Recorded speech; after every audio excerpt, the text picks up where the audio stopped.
SC community కాదని చెప్పేసి అయితే అలిగేషన్ పెట్టిండ్రో, ఎవరైతే మాట్లాడిండ్రో, ఎవరైతే మరి ఆయన సర్టిఫికేట్లు, ఆయనకు సంబంధించిన పట్ట సర్టిఫికేట్లు, క్యాస్ట్ సర్టిఫికేట్లు, తర్వాత ఎడ్యుకేషన్ సర్టిఫికేట్లు అన్నీ కూడా మరి నాకు ఇచ్చిండ్రో. మరి చాలామంది ఈరోజు అందరూ కూడా ఆయనతోటి కలిసిమెలిసి ఉంటున్నారు. ఎమ్మెల్యే గారితో నేను ఎలాంటి లాభస్కి లొంగలేదు, ఆయనతో ఎలాంటి నేను లాభదేవి మాట్లాడలేదు, నేను ఆయనకి ఎలాంటి ఆయన ద్వారా నేను ఆశించడం కూడా లేదు. ఆయన మీద నేను కోర్టులో కేసు వేసి తప్పు చేసి నేను అనిపిస్తా ఉంది. ఫోన్లో మాట్లాడడం చెప్తున్నారు చాలా విషయాలు, చాలా మంది ఫోన్లో మాట్లాడుతున్నారు, కానీ బహిరంగంగా ఎవరు మాట్లాడే పరిస్థితులు లేదు. ఈ కేసును నేను వాపస్ తీసుకోవాలని చెప్పేసి నేను నిర్ణయం తీసుకున్నా. ఎమ్మెల్యే గారి మీద రాజకీయంగా తప్పకుండా నేను పోరాటం చేస్తాను. నేను కేసు తీసుకోవడానికి కూడా కారణం ఏంటంటే అది ఉద్యమకాల లక్షణము, అది లీడర్ల యొక్క లక్షణం. ఎంతమంది ఇండైరెక్ట్ గా నన్ను వాడుకున్నారో, ఏమైనా ఆయన వ్యతిరేకించిన వాళ్ళు అందరూ ఆయన పక్కన ఉన్నారు, తర్వాత ఆయన ఓటైన అందరూ ఆయన పక్కన ఉన్నారు. ఇక్కడ బీజేపీ కావచ్చు, బీఆర్ఎస్ కావచ్చు. నేను ఎవరి కోసం ఫైట్ చేయాలి? ఆయన వ్యక్తిగత నాకేం దుష్మన్ కాదు, వ్యక్తిగత శత్రువు అంతకన్నా కాదు. ఆయన నారాయణఖేడ్ కాన్స్టిట్యూన్సీ, నాకు నారాయణఖేడ్ కాన్స్టిట్యూన్సీ. నమస్తే నా అందరికీ.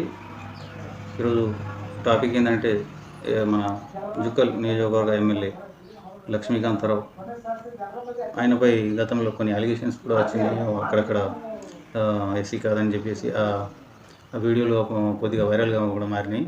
అయితే ఆయన ఎస్సీ కాదంటూ అప్పుడు వైఎస్ఆర్సీపీలో ఉన్న బోర్గి సంజీవ్ అనే ఎమ్మెల్యే అభ్యర్థిగా ప్రచారం చేసుకున్న ఆయన ఉద్యమం చేసుకుని ఆయనపై హైకోర్టులో పిటిషన్ వేసినట్టు ఆయన చెప్పడం జరిగింది.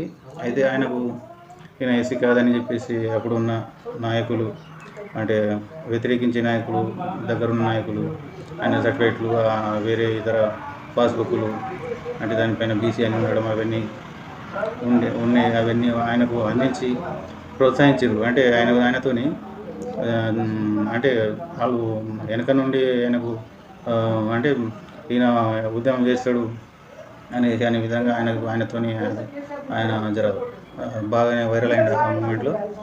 ఇప్పుడు ఆయన అబ్జర్వ్ చేసింది ఏంటంటే, నాకు మొత్తం ఇట్లా నాకు రాజకీయంగా ఇట్లా వాడుకున్నారు అనేసి ఆయనకు ఇప్పుడు అర్థమైనట్టుంది. అయితే ఆయన ఇప్పుడు ఏంటంటే, ఇప్పుడు గెలిచిన అంటే ఈయన ఇప్పుడున్న ఎమ్మెల్యే గెలవక ముందు ఆయనతో ఎవరెవరు ఉన్నారు, ఎవరు లేరు, మరి ఇప్పుడు ఎవరెవరు ఉన్నారు, ఆయన పక్కకు ఎవరు ఉన్నారు, ఈ పక్కకు ఎవరు ఉన్నారు, అంతా ఇప్పుడు ఆయనకు తిట్టిన వాళ్ళు, మళ్ళా విమర్శించిన వాళ్ళు, ఆయనకు ఓటు వేయని వాళ్ళు, అలాంటి వాళ్ళు మొత్తం ఆయన పక్కకు చేరి ఇప్పుడు అంతా చెట్టపట్టలు వేసుకొని తిరుగుతున్నారు అనేసి మరి ఆయనకేమనిపించిందో. మరి అప్పుడు అందరూ నాకు అంతకుముందు నాకు ప్రోత్సహించి ఆయనకు ఇది చేయాలా, వేరేది అంటే ఎస్సీ కాదని ప్రూవ్ చేయాలా, హైకోర్టులో వేయాలని అది చెప్పిన వాళ్ళంతా ఆయన దగ్గరనే ఉన్నారు ఇప్పుడు. మరి నేను వీళ్ళ కోసం నేనెందుకు పోరాడాలనే ఉద్దేశంతో ఆయన నాకైతే అట్లా అనిపిస్తుంది.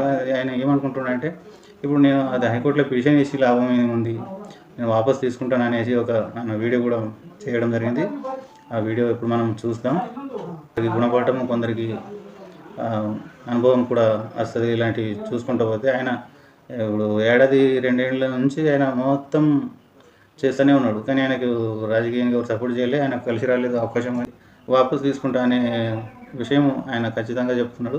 మరి ఆ కారణాలు కూడా ఆయన కొన్ని చెప్పిండు, అవన్నీ ఈ వీడియోలో ఉన్నాయి.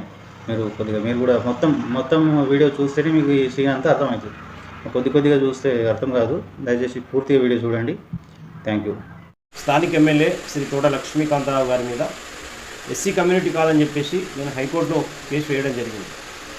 ముఖ్యంగా ఏది ఏమైనప్పటికీ కూడా నేను ఏ విషయం కూడా బయట పెట్టకుండా, ఏ విషయం కూడా ఏది కూడా బహిర్గతం చేయకుండా నేను నా వ్యక్తిగతంగా మీకు అందరు కూడా నేను అప్పీల్ చేస్తూ ఉన్నాను. ముఖ్యంగా ఆ జుక్కల్ కాన్స్టిట్యున్సీలో నా పోరాటంలో ఏ ఎస్సీ దళితుడు నాయకుడు ఎవరు కూడా నాకు సహకరించలేదు. ముఖ్యంగా నాయకులు కూడా నాకు ఎలాంటి సహకారం అందించలేదు. ముఖ్యంగా ఎవరెవరైతే ఆనాడు తోట లక్ష్మీకాంతారావు గారు ఎస్సీ కాదని చెప్పేసి నాయకులు కానీ లేకపోతే కార్యకర్తలు కానీ కాంగ్రెస్ పార్టీకి సంబంధించి మాట్లాడినరో వాళ్ళందరూ కూడా ఈరోజు ఎమ్మెల్యే గారి పంచన చేరి కుడివైపున ఎడవైపున వాళ్ళే కూర్చొని ఈరోజు సోక్ చేస్తున్నటువంటి పరిస్థితి చూసినప్పుడు నిజంగా ఆనాడు నేను వ్యతిరేకించినందుకు, పోరాటం చేసినందుకు, ఆనాడు నేను ఇష్యూను మాట్లాడినందుకు నేను కాంగ్రెస్ పార్టీలో కలవలేదు, కాంగ్రెస్ పార్టీతో పనిచేయలేదు. మరి ముఖ్యంగా మిమ్మల్ని అందరినీ కూడా నేను మీ పర్మిషన్తో చెప్తా ఉన్నాను.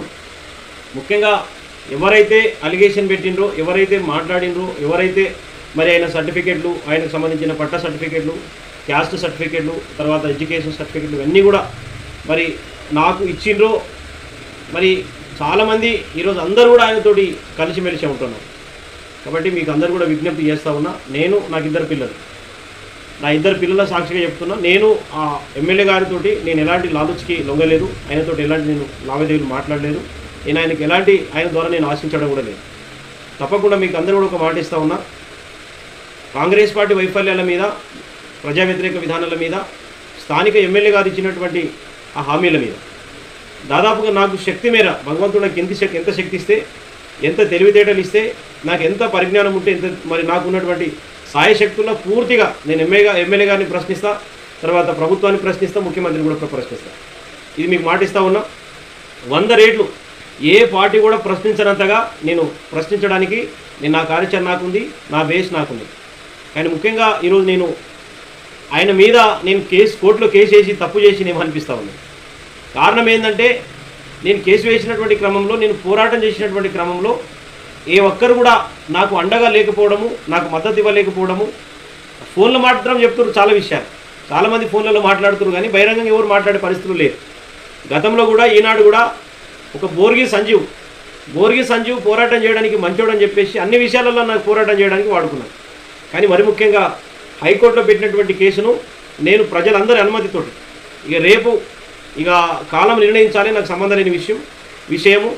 కాబట్టి ఏంటంటే ఈ కేసును నేను వాపస్ తీసుకోవాలని చెప్పేసి నేను నిర్ణయం తీసుకున్నా. ఈ 2-3 రోజులు నాకు ప్రోగ్రామ్స్ ఉన్నాయి. ఈ 2-3 రోజుల ప్రోగ్రాం అనంతరం తప్పకుండా ఆ ఎమ్మెల్యే గారి మీద పెట్టినటువంటి హైకోర్టులో ఉన్నటువంటి నా కేసును నేను వాపస్ తీసుకుంటాను. ముఖ్యంగా ప్రజల విజ్ఞతి, ఎమ్మెల్యే గారి విజ్ఞతి తర్వాత కాలమే సమాధానం చెప్పాలి. కానీ నేను ఈ కమ్యూనిటీ పరంగా కాకుండా, ఈ యొక్క కుల పరంగా కాకుండా మరి ఎమ్మెల్యే గారి మీద రాజకీయంగా తప్పకుండా నేను పోరాటం చేస్తాను. తర్వాత ముఖ్యమంత్రి మీద, తర్వాత కాంగ్రెస్ పార్టీ ప్రజా వ్యతిరేక విధానాలపైన తప్పకుండా నేను పోరాటం చేస్తున్నా. మీకు అందరూ కూడా నేను మాట ఇస్తా ఉన్నా. నేను కేసు తీసుకోవడానికి కూడా కారణం ఏంటంటే, రాజకీయాలల్లో ప్రత్యక్షంగా పరోక్షంగా కేవలం ప్రజల సమస్య మీద పోరాటం చేయాలి. అది ఉద్యమకాల లక్షణము, అది లీడర్ల యొక్క లక్షణం. కానీ ముఖ్యంగా ప్రజా సమస్యల మీద పోరాడుతూనే ఆనాడు కమ్యూనిటీ పరమైనటువంటి ఇష్యూ మీద నేను కొట్లాడడం జరిగింది. ముఖ్యంగా మీకు రాబోయే రోజుల్లో ఎంతమంది ఇండైరెక్ట్గా నన్ను వాడుకున్నారో, ఎంతమంది ఇండైరెక్ట్గా నాకు ప్రోత్సాహం చేసిండ్రో, ఆ కమ్యూనిటీ సర్టిఫికేట్ కానీ, లేకపోతే అదేమంటారు మన ఎడ్యుకేషన్ సర్టిఫికేట్ కానీ, లేకపోతే తర్వాత అదేమంటారు మన తర్వాత తర్వాత అన్నీ మన పట్టా సర్టిఫికేట్ కానీ, ఇవన్నీ కూడా ఎవరు నాకు సహకరించింది. సరే, వాళ్ళ పేర్లన్నీ చెప్పక్కర్లేదు. వాళ్ళందరూ కూడా బ్రహ్మాండంగా ఆయనతోటే కలిసి ఉంటున్నారు, ఆయనతోటే కూర్చుంటున్నారు, ఆయనతోటే లేస్తూ ఉన్నారు.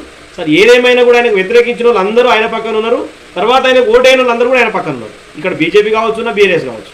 అంటే ఆయనకు వ్యతిరేకంగా మాట్లాడిన వాళ్ళు, కొట్లాడిన వాళ్ళు, క్యాస్ట్ ఇష్యూ తీసిన వాళ్ళు, తర్వాత ఏమంటారు పట్ట సర్టిఫికేట్ ఇచ్చిన వాళ్ళు, తర్వాత ఎడ్యుకేషన్ సర్టిఫికేట్ ఇచ్చిన వాళ్ళు, ఆయన మీద కంప్లైంట్ చేయమన్న వాళ్ళు, చేపించిన వాళ్ళు, చేసిన వాళ్ళు, నా ఎంబడి వచ్చిన వాళ్ళు అందరు A to Z నాయకులు, కార్యకర్తలు, లీడర్ అందరూ ఆయన ఎంబడి ఉన్నప్పుడు, మళ్ళీ ఆయనకు ఓటైనటువంటి బీఆర్ఎస్, బీజేపీ కార్యకర్తలు ఆయన ఎంబడి ఉన్నప్పుడు నేను ఎవరి కోసం ఫైట్ చేయాలి, ఎందుకోసం ఫైట్ చేయాలి?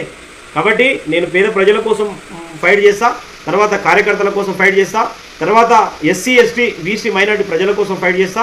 తప్పకుండా అంతిమంగా ఒకటి మాత్రం చెప్తున్నా, ఏదో ఒక్కనాడు జుక్కల్ కాన్స్టిట్యూన్సీ తరఫున బోర్గి సంజీవ్ అనేటైన ఎమ్మెల్యే అవుతాడు. ఒక ఉద్యమ స్ఫూర్తి ఉన్నాడు, ఒక తెలంగాణ కోసం ఉద్యోగం త్యాగం చేసినాడు, 100% అక్కడ ఎమ్మెల్యే అయి తీరుతాడు. కాళ్ళముక్త, ఏళ్ళముక్త, ప్రజాసేవ కోసం ఏ దానికైనా తప్పకుండా నేను దిగబడతా. కానీ తప్పకుండా ప్రజా పోరాటం చేసి ప్రజల్లోని తెలుసుకుంటా.